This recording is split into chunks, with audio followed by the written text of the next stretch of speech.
আল্লাহ আমাদের দুনিয়ায় পাঠিয়েছেন একটি বিশেষ উদ্দেশ্যে। ইসলামের দৃষ্টিকোণ থেকে এই দুনিয়া একটি পরীক্ষার স্থান, যেখানে আমাদের আমল কর্ম পরীক্ষা করা হয়। পবিত্র কুরআনে আল্লাহ বলেছেন, তিনি আল্লাহ মৃত্যু ও জীবন সৃষ্টি করেছেন যাতে তিনি পরীক্ষা করতে পারেন তোমাদের মধ্যে কে সর্বোত্তম আমল করে কি। সূরা আল মুলক ৬-৭-২। আমাদের দুনিয়ায় আসার উদ্দেশ্য এক, ইবাদত করা।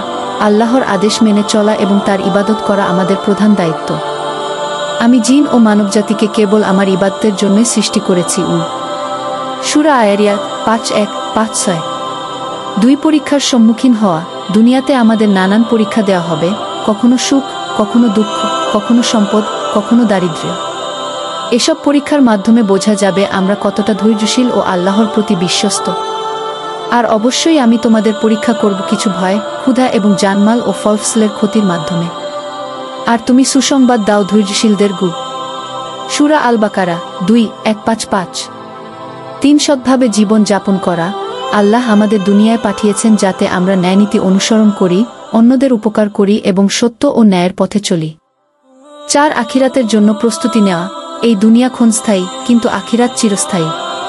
আমাদের কাজ হলো দুনিয়াতে ভালো কাজ করে জান্নাতের উপযুক্ত হওয়া।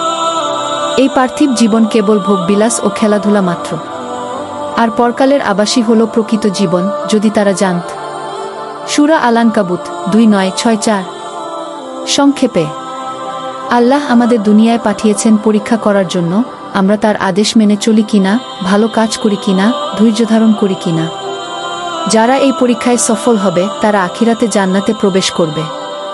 কবরের জীবনটা কেমন একবার ভেবে দেখেছে? ইসলামের দৃষ্টিতে কবর ও আখিরাতের জীবন বাস্তব এবং চিরস্থায়ী।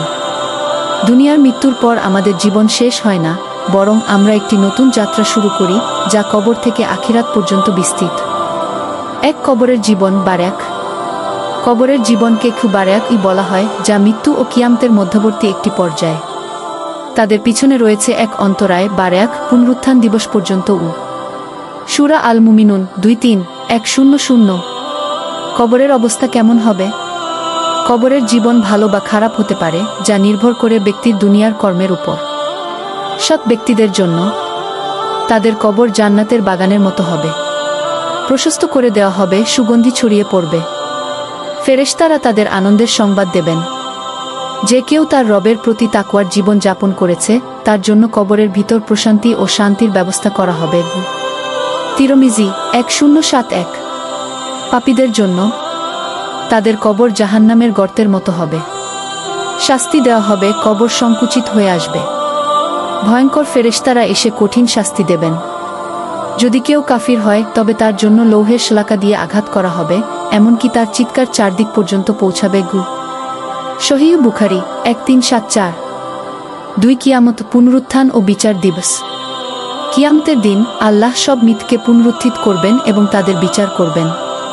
নিশ্চয়ই আমরা প্রথমবার সৃষ্টি করেছি, আমরাই আবার তা পুনরায় করব। সূরা আল আম্বিয়া ২-১-১-০-৪।